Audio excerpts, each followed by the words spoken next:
మాట్లాడటానికి వస్తే ఇళ్లలో దూరి తలుపులేసుకుంటారేంటి? మనల్ని ఏమన్నా కుట్టోళ్ళు అనుకున్నారా, ముట్టోళ్ళు అనుకున్నారా? వాళ్ళని చూస్తే పారిపోరు సార్, ఉన్నంతలో దానాధర్మాలు చేస్తారు. మనల్ని చూస్తే బందిపోడు దొంగలు అనిపించి ఉండాలి. అందుకే నార్మల్ ఈ ఎలక్షన్ ప్రచారానికి వచ్చిన నాయకులు డాకు నాయుళ్ళగా కనిపించడం ఏంటయ్యా? ఏటా పెద్దకప్ప ఏంటోనయ్యా, నాకు బొత్తిగా అర్థం కావట్లేదు. వెనకటి రోజుల్లోనే క్యాండిడేట్ని తీసుకొస్తే మేళతాళాలతో బ్రహ్మాండంగా రిసీవింగ్ చేసుకునేవారు. మరి నువ్వు మానభంగాలు చేయడానికి వచ్చిన దుర్మార్గుల్లా కనపడుతున్నావో ఏంటో. తలుపులు మూసుకుంటున్నారు. ఓ పని చేద్దాం ఏంటి? వెనక వైపుగా వెళ్ళి గోడలు కోట్లాడుతాం. అప్పుడు ఖచ్చితంగా బందిపోటే అనుకుంటారు నేను. దానికన్నా గొంతెత్తి దీనంగా ఏడ్చి అడుక్కోవటమే ఎండెన్గా ఉంటది. అమ్మలారా, బాబులారా, ఓట్లు దానం చేయించండి బాబు.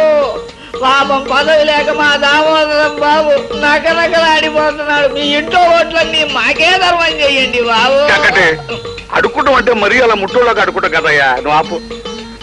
పెద్దలారా, మీ పవిత్రమైన ఓటు నాకే అనగా ఈ ఆంబోటుగా వేసి నన్ను గెలిపించవలసిందిగా మిమ్మల్ని అందరినీ. ఎందుకు గెలిపించాలి? నాయకుడుగా ఈ పేద ప్రజలకు నువ్వు ఏం చేశావని నిన్ను గెలిపించాలి. వాళ్ళ కష్టాలు గమనించావా? వాళ్ళ కన్నీళ్లు తుడిచావా? వాళ్ళ బాధలు అర్థం చేసుకున్నావా? ఏం చేశావు వాళ్ళకి? పెద్దలారా, నేను ప్రజాసేవకుణ్ణి, అంటే మీ పనోణ్ణి. మీకు సాయం చేసే నాకు ఓటేయాలి, నన్ను గెలిపించాలి. అంచేత మీరు అందరూ లోపల రండి, ఇళ్లలోంచి బయటికి రండి. నువ్వు పిలిస్తే వాళ్ళు రారు దామోదర్రావు. నువ్వు పిలిస్తే వస్తారా? వస్తారు. ఈ పల్లెలో మొదలైన ఈ పిలుపు దేశమంతా విస్తరిస్తుంది. పల్లె పల్లెలోనూ వినిపిస్తుంది. ప్రతి ఇంటి తలుపు తడుతుంది. ఆ పిలుపు కొండ లోయల్లో ధ్వనిస్తుంది, గుండె లోతుల్లో ప్రతిధ్వనిస్తుంది. పిల్ల, పాప, ఆడ, మగ, చిన్న, పెద్ద అందరినీ ఆ పిలుపు వెనుకట్టు లేపుతుంది. ధైర్యం చెప్పి కదిలిస్తుంది, దారి చూపి నడిపిస్తుంది. మరో ప్రపంచానికి పదండి అంటూ ముందుకు తీసుకెళ్తుంది.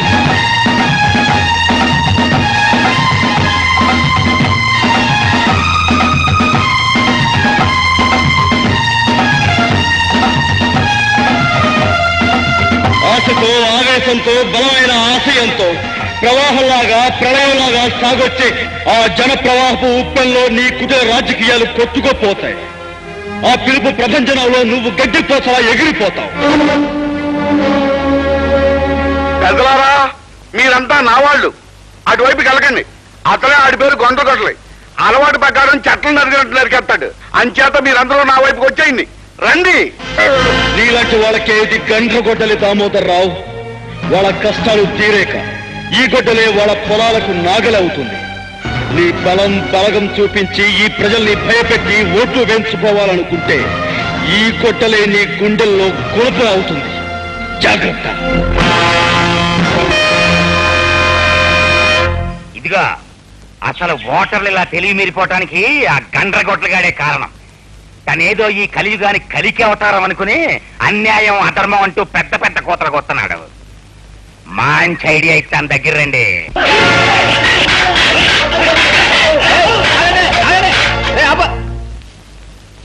ఎరా, మర్యాదగా మీ వాళ్ళందరి చేత ఓట్లు వేయించరా అంటే మొండికెత్తారా?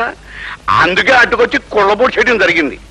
అయినా పక్కన వెళ్ళరా నాకు తెలియకడుతాను. నా గుర్తు మీద ముద్ర గుద్దు పడేస్తే మీ సొమ్మేం పోతారా? అయ్యా, మన గుర్తు ఆంబోతు.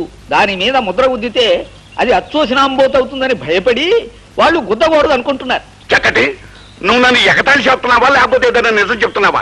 ఎవరైనా చెప్పాయేమంటే ఇరిగిపోతుంది ఈనాడు. అబ్బా, ఎలక్షన్లు ముందెట్టుకుని చీప్ డిస్కషన్లు ఏంటి? అసలు పాయింట్కి రావాలి కదా. ఇదిగా మీరు వెనకటికి ఎప్పుడో నా దగ్గర సిల్లరప్పులు తీసుకున్నారు.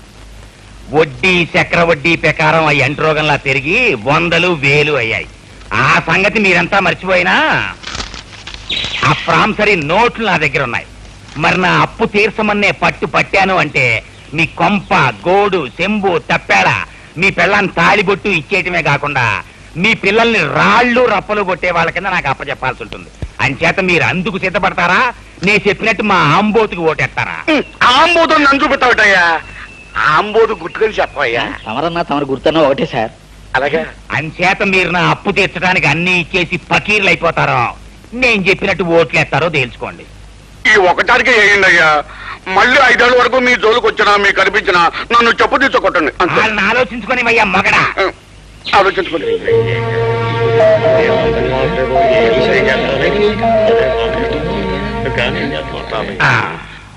మీకు ఓటేస్తే మాకేం ఉపకారం జరుగుతుందో తెలియదు కానీ ఏగిపోతే ఎంత అపకారం జరుగుతుందో మీ వల్ల మాకు బాగా తెలిసింది. మీరు చెప్పినట్టుగానే మేము మా వాళ్ళంతా మీకే ఓటేస్తాం బాబు, మీకే ఓటేస్తాం. అది ఎండన్ గా ఉంది నీ మాట. అది కాదయ్యా, ఇప్పుడు అడ్డగేసి చెప్పి రేపు ఆ పోలు గదో దూరి ఈ ఎవరు చూడలేదు కదా అని నా ఆంబోతులు తెలిసి మరో గాడ్ల మీద కుదిరితే నేనేమైపోవాలి. నేను ఒప్పుకోనయ్యా. అందుకే అక్కడ దేవుడు ఉన్నాడు. మీరంతా మా అంబోతుకే ఓటేస్తామని ఆ దేవుడి మీద ప్రమాణకం చేసి మరీ చెప్పాలి. పదండి. మీరంతా ఈ ఆంజనేయుడి పాదాల మీద ప్రమాణకం చేసి మా అంబోతుకే ఓటేస్తామని చెప్పాలి. కానివ్వండి.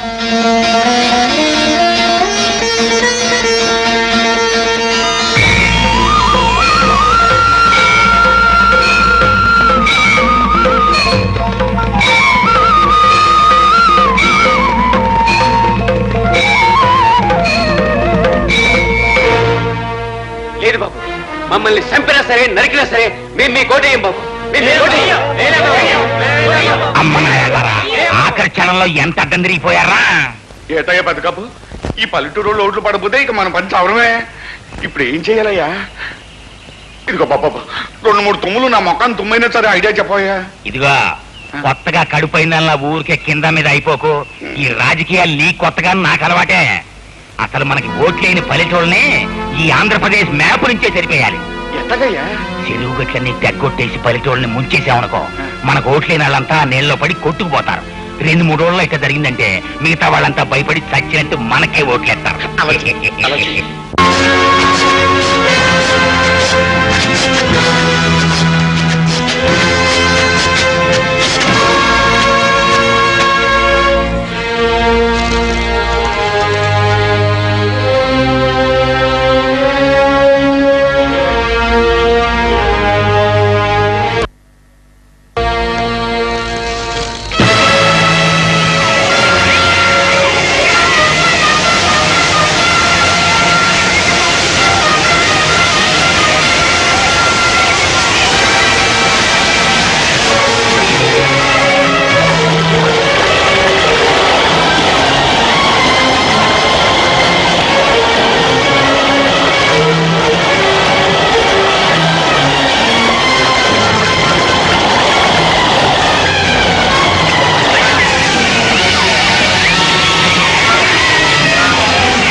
నేరస్తుడని ముద్ర వేసి ఇక్కడ బంధించారమ్మా.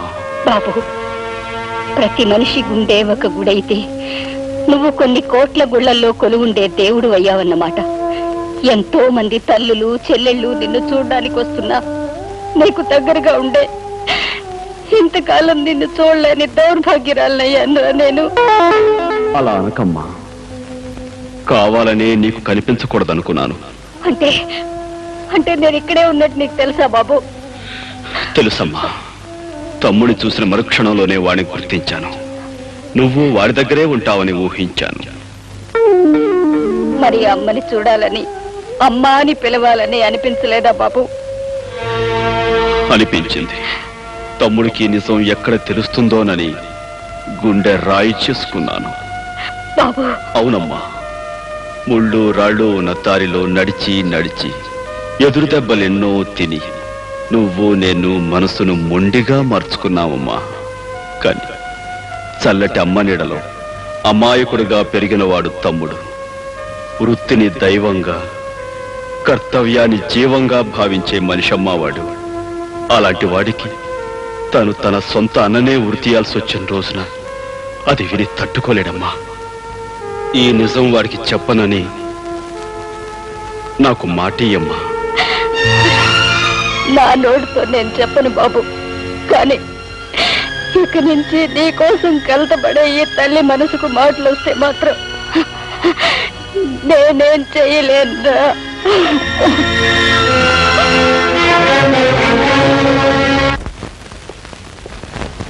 అమ్మా, గండ్రగూడెం చూడటానికి ఈవేళ నువ్వు జైలుకి వచ్చావంట?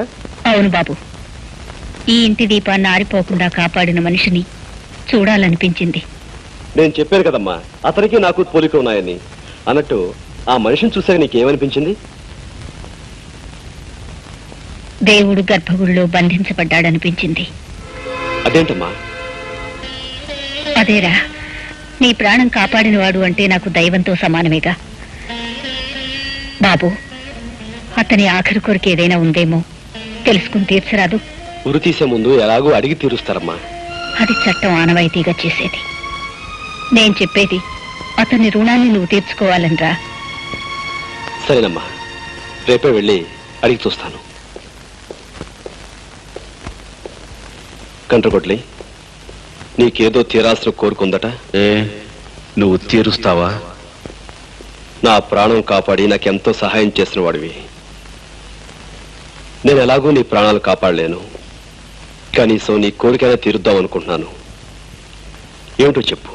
ఇక్కడికి పడమట్న 100 మైళ్ళ దూరంలో కొత్తపల్లి అనే చిన్న ఊరుంది. అక్కడ అమ్మవారి గుడి వీధిలో రంగన్న, లక్ష్మి అనే దంపతులున్నారు. అప్పులు ఇచ్చే ఒక పెద్ద భూస్వామికి వాళ్ళు బాకీ పడ్డారని నిర్దాక్షిణ్యంగా ఆ పేద దంపతులకున్న ఒక్కగానొక్క బిడ్డని బానిసగా తీసుకుపోయాడా భూస్వామి. నువ్వు వెళ్ళి వాళ్ళు రాసిచ్చిన నోటు బూడిద చేసి ఆ బిడ్డను తీసుకొచ్చి ఆ తల్లిదండ్రులకు అప్పచెప్పాలి.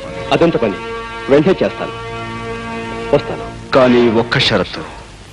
ఏమిటది? ఆ పని చేయటానికి నువ్వు డబ్బు ఉపయోగించకూడదు, నీ అధికారం ఉపయోగించకూడదు, ఆయుధం ఉపయోగించకూడదు. చెయ్యగలవా? తప్పకుండా చేస్తాను. నాకు ఉరిశిక్ష పడేలోగా నువ్వు ఆ పని చేయాలి. అది విన్న తర్వాతే నేను కన్ను ముయ్యాలి. అంటే వారం రోజుల్లోగా దాన్ని నువ్వు సాధించుకురావాలి. తప్పకుండా నీ కోరిక తీరుస్తాను. వస్తాను. వెళ్ళు తమ్ముడు, వెళ్ళు. జనారణ్యంలో జంతువుల గురించి కొంతైనా నువ్వు తెలుసుకుంటావు.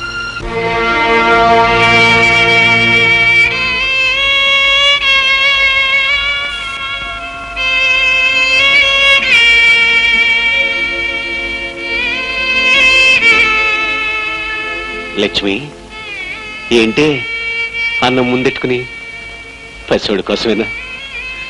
అవునండి, అలవాటు ప్రకారం 3 కంచాల్లో ముద్దలెట్టాను. ఆ తర్వాత తెలిసొచ్చింది చంటోడు మన దగ్గర లేడు కదా అని.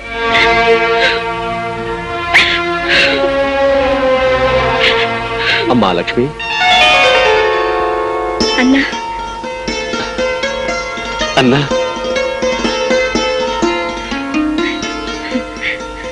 వచ్చేసావా అన్నా? పల్లెలో ప్రతి మనిషి ప్రతిరోజు నిన్నే తలుచుకుంటున్నారు. అన్నగా అందరికీ అండగా నువ్వు రావాలని ప్రతి క్షణం దేవుణ్ణి మొక్కుకుంటున్నారు. నిన్ను చూస్తుంటే మాకెంతో సంతోషంగా ఉంది. రా అన్న, మాతో పాటు 4 మెతుకులు తిందువేనరా. రాన్నా. అలవాటు ప్రకారం 3 కంచాలు ఎట్టాను. 3వ వాడిగా కడుపును పెట్టిన వాడి దగ్గర లేకపోయినా నువ్వు వచ్చా. కూర్చో అన్నా, కూర్చో.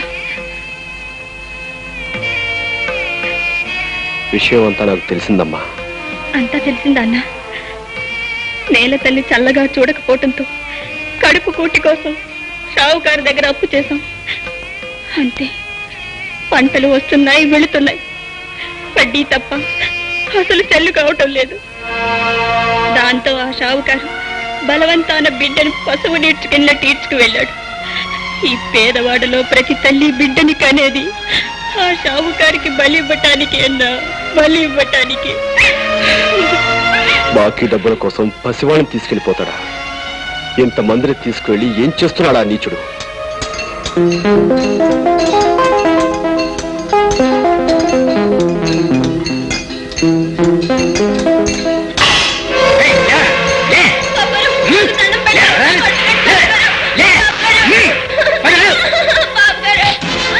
రాస్కల్, నువ్వు మనిషివా పశువా? డబ్బు పేరు చెప్పి కన్నవాళ్ళ నుంచి పసివాళ్లను విడదీసి జాలి దయా లేకుండా మండుటెండలో వాళ్లతో పనులు చేయిస్తావా? ఇదిగా నేనా వడ్డీ వ్యాపారిని. నాకు డబ్బు ముఖ్యం. 1000 రూపాయలు అప్పిస్తాను. పొలం నా పేరు తాకట్టు అవుద్ది. నెలకి 1000కి 100 రూపాయలు వడ్డీ. ఆ వడ్డీయే ఆ పిల్లోడికి నెల జీతం. మరి వాళ్ళు వడ్డీ కట్టక్కర లేకుండా, నేను నెల జీతం ఒక్కర లేకుండా ఆ పిల్లోడి చేతే పనులు చేయించుకుంటుంటాను. ఇది లా పాయింట్. ప్రపంచంలో ఏ కోర్టుకి వెళ్ళినా తిరుగుండదు. వెళ్ళి చూడు కావాలంటే. అడవి మనిషిలాగా, ఆది మానవుళ్లాగా వీళ్ళని బానిసలు చేసి ఈ చిన్నారి చేతుల కష్టంతో సొమ్ము చేసుకుంటావా? వాళ్ళ తల్లుల కడుపు సోకం నేను నిలువునా కూల్చి పారేస్తుందిరా. ఇదిగా మునీశ్వరుల్లా ఊరికే చేపనార్థాలు పెట్టం కాదు. 5000 సొమ్ము నా ముఖాన్ని కొట్టు. అప్పుల కాగితాలు చింపేసి దానికి సరిపడా పిల్లల్ని వదిలిపెట్టేస్తాను. ఆఫ్టర్ ఆల్ 5000 కదా నీకు కావాల్సింది. ఆ పని చేయడానికి నువ్వు డబ్బు ఉపయోగించకూడదు. జేబులో పెద్ద నోట్ల మిశ్రణాల్లా చేయి పెట్టావు కదా, ఇదే రాట్లేదా సొమ్ము? సొమ్ము రావటం కాదురా, నీ పీకల మీదకి చట్టాన్ని రప్పిస్తాను. ఈ పసివాళ్లతో వెట్టి చాకరీ చేయిస్తున్నందుకు నిన్ను కటకటాల వెనక్కి పంపిస్తాను. ఏమిటాయా కేసు? చోరీ కేసు రిపోర్ట్ తీసుకోవాలంటే 10, కొట్లాట కేసు అయితే 10, బ్రోతల కేసు అయితే 50. కానిస్టేబుల్, నేను నీ లంచాల జాబితా వినటానికి రాలేదు. సాగుతున్న అన్యాయాన్ని చట్టానికి చెప్పడానికి, రక్షక శాఖ సహాయంతో పసివాళ్లకు రక్షణ కల్పించడానికి వచ్చాను.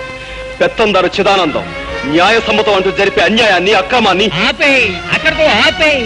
చిదానందం బాబు మీద కంప్లైంటా? అవును, అండర్ సెక్షన్ 307 of IPC. నిద్రయోనం లేపి చట్టాల గురించి ఇంగ్లీష్ లో చెప్తున్నావు. ఎవడరా నువ్వు? నేనా? నీ అధికారం ఉపయోగించకూడదు. ఏట్రా మర్డర్ కేసులో ముద్దలా చూస్తున్నావు? బొక్కలో నొక్కేమంటావా? కానిస్టేబుల్, నీకు కాకి బట్టలు కట్టబెట్టి అధికారం చేతిలో పెట్టింది ప్రజలను రక్షించడానికి తప్ప భక్షించడానికి కాదు. ఇప్పుడే ఈ విషయం ప్రభుత్వానికి తెలియజేస్తాను. 50 మంది పశువులని శిదానందం ఎండల్లో కొండల్లో ఏపుడు ముక్కల్లాగా ఏంచుకు తినేస్తున్నాడు అంటావు. అవును సార్, ఆ విషయం పోలీస్ స్టేషన్ లో రిపోర్ట్ ఇవ్వబోతే ఎవరు తీసుకోలేదు. తహసీల్దార్ ఆఫీసులోని ఎవరు పట్టించుకోలేదు. కనుక ప్రజాశ్రేయస్ కోరే నాయకుడిగా మీరు పూనుకుని ఆ పసి వాళ్ళకి, వాళ్ళ కన్న వాళ్ళకి న్యాయం చేకూర్చండి. అలా బాధపడుతూ కింద పడిపోకయ్యా, నువ్వు అట్టకుండు. ఇదిగో చెక్కటి, అయ్యా. ఈ ప్రజాస్వామ్యంలో 50 మంది పెసోళ్ళను మనం రచిస్తే ఏ మూట్లు పడతాయంటావు? సత్రకాయగాళ్ళకి ఓటు హక్కు ఎలాగూ ఉండదు. కాకపోతే తమరి సహాయానికి సంతోషించి వాళ్ళ తల్లిదండ్రులు, అన్నదమ్ములు మొత్తం కలిపి 200 ఓట్లు పడచ్చు. మరి శిదానంద చేతిలో ఎన్ని ఓట్లు ఉంటాయి? 10,000 పైనే ఉన్నాయి. 10,000 ఉంటాయి. కనుక ఈ ప్రజాస్వామ్యంలో పశువులు కట్టంతో కన్ను మూసినా సరే శిదానందం చేసే పని మాత్రం నట్ట జరగకూడదు. You the choosers of corruption. You have brought down the honorable democracy to your vices level with your barbarous attitude. నాకు ఇంగ్లీష్ తెలియదు కదా, నేను ఇంగ్లీష్ లో తిట్టదు. ఇది తిట్టు కాదురా, కనీసం ఒక్క బొట్టైనా భారత మాత బాధమై బాష్పాన్ని తుడిచే యత్నం. నువ్వు తెలియదు చెప్పినా నాకు అర్థం కావట్లేదు. నీకు అర్థమయ్యే భాషలోనే. ఆయుధం ఉపయోగించకూడదు.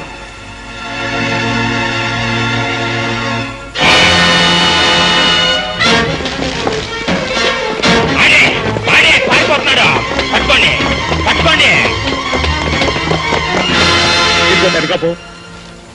ఆయన్ని పోలీసులు పట్టుకునే లోపల మన మనుషులు పెట్టి ఆయన్ని చంపించాయి. పోలీసులు ఎన్కౌంటర్ లో చచ్చిపోయింది రాంచేద్దాం. ఆ? నాతో ఫ్రెండ్షిప్ మొదలెట్టాక నీకు కూడా ఎండన విడియాలు వస్తున్నాయి.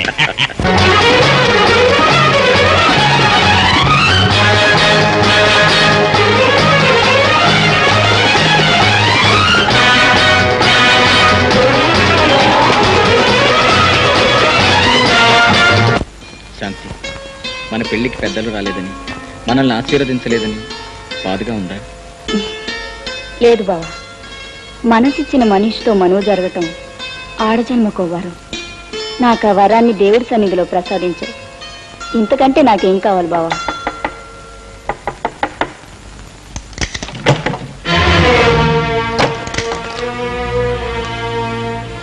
అవునే, నువ్వు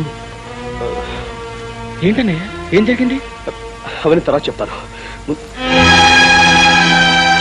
క్షమించండి, రాకుండా సమయంలో వచ్చాను. నేను ఇంటిగా బయటికి వెళ్ళిపోతాను. ఆగనే, నిన్ను చూస్తుంటే ఏదో ప్రమాదంలో ఉన్నట్టున్నావు. అసలు ఏం జరిగింది? అదేనమ్మా, చిదానందం చేతిలో చిక్కుకున్న పసివాళ్ళని రక్షించడానికి వచ్చాను. కానీ వాళ్ళ మనుషులు, పోలీసులు నా ప్రాణం తీయడానికి నా వెంటపడ్డారు. నేనే కనుక వాళ్ళ చేతిలో చనిపోతే ఆ పసి వాళ్ళకి ఏ దిక్కు ఉండదమ్మా. అందుకే వాళ్ళ నుంచి తప్పించుకోవాలని. మరేం పర్వాలేదు అన్నయ్య, నీకేం భయం లేదు. బావా, అన్నయ్యని ఎలా అయినా కాపాడుకోవాలి. నీ కోసం, నా కోసం కాదు, మన లాంటి వాళ్ళందరి కోసం అన్నయ్యని కాపాడుకోవాలి. అవునా? ఇలా రా. ఇదిగా, ఓ దొంగనాయాలుగాడు మా ఇంటి నుంచి తప్పించుకొచ్చాడు. మీ ఇంట్లో ఏమన్నా దూరాడా? లేదు బాబు, ఇటెవరు రాలేదు బాబు. అబద్ధాలు ఆడేవంటే నరికి పోగులెట్టేస్తాను. నిజం చెప్పు. నిజంగానే బాబు, ఇటెవరు రాలేదు బాబు. నీతో మాట్లాడి నాకు చెకింగ్ చేస్తానుండు. బాబు, ఏంటి? నిన్ననే మా అన్నయ్యకి పెళ్ళయింది. ఈవేళ శోభనం జరుపుకుంటున్నారు బాబు. శోభనమా? కళ్ళతో చూస్తే కన్నా మనం. బాబు,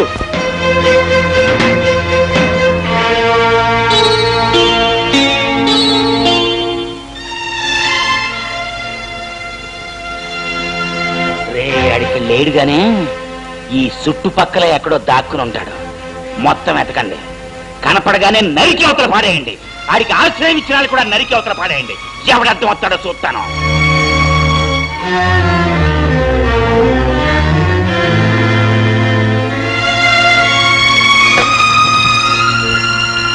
వాళ్ళు వెళ్ళిపోయారన్నయ్య, ఇంకేం పర్వాలేదు. మనుషులకు మనసులు ఉంటాయని తెలుసు, కానీ అవి ఎంత గొప్పగాను, ఎంత ఉన్నతంగా ఉంటాయని ఈ రోజే తెలుసుకున్నాను. అమ్మా, చిన్నదానివి, నిన్ను చెల్లెనాలు, చేసిన ఈ గొప్ప పనికి తల్లనాలు నాకు తెలియటం లేదు. భర్తకి, బిడ్డకి తప్ప తన పక్కన మరెవ్వరికీ స్థానం ఇవ్వదు ఆడది. అలాంటి పవిత్ర స్థానంలోకి నన్ను తీసుకుని కాపాడ నువ్వు నిజంగా తల్లితో సమానం. ఈ నుంచి మీరు రుణం తీర్చుకోవాలో నాకు తెలియటం లేదు. అదే మాట అన్నయ్య, నువ్వు మా కోసం, మా పల్లె కోసం చేసిన సాయం ముందు, త్యాగం ముందు నేను చేసింది ఏ పాటిదన్నయ్య. నువ్వు 10 కాలాల పాటు చల్లగా ఉండటమే మాకు కావాల్సింది.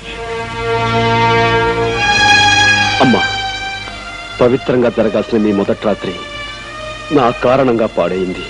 అందుకే నేను వెళ్ళి పూలు తీసుకొచ్చి మంగళప్రదంగా మీ మొదటి రాత్రికి అలంకరణ జరుపుతాను. ఒక అన్నగా నన్ను తృప్తి పొందనివ్వండి.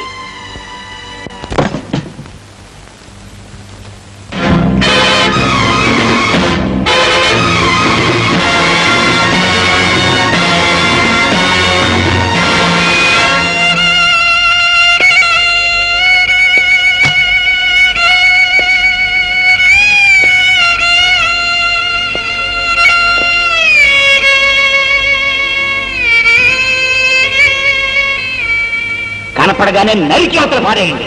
ఆడికి ఆశ్రయం ఇచ్చిన వాళ్ళు కూడా నరికి అవతల పాడేయండి. ఎవడర్థం వస్తాడో చూస్తాను.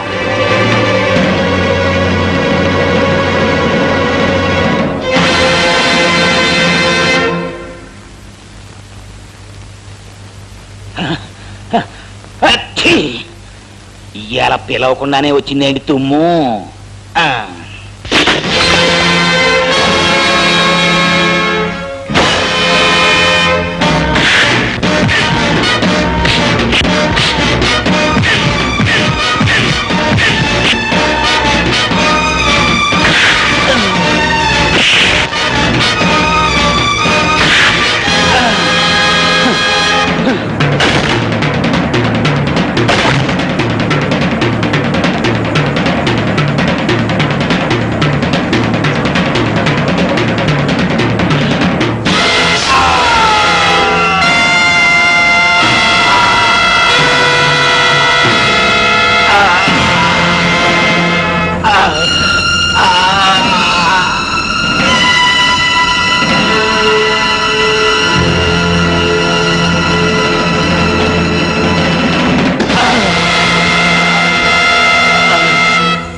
నేను వెళ్ళే పని సాధించి నీ కోరిక తీర్చాను. ఎస్, నిజంగానా? అవును. నువ్వు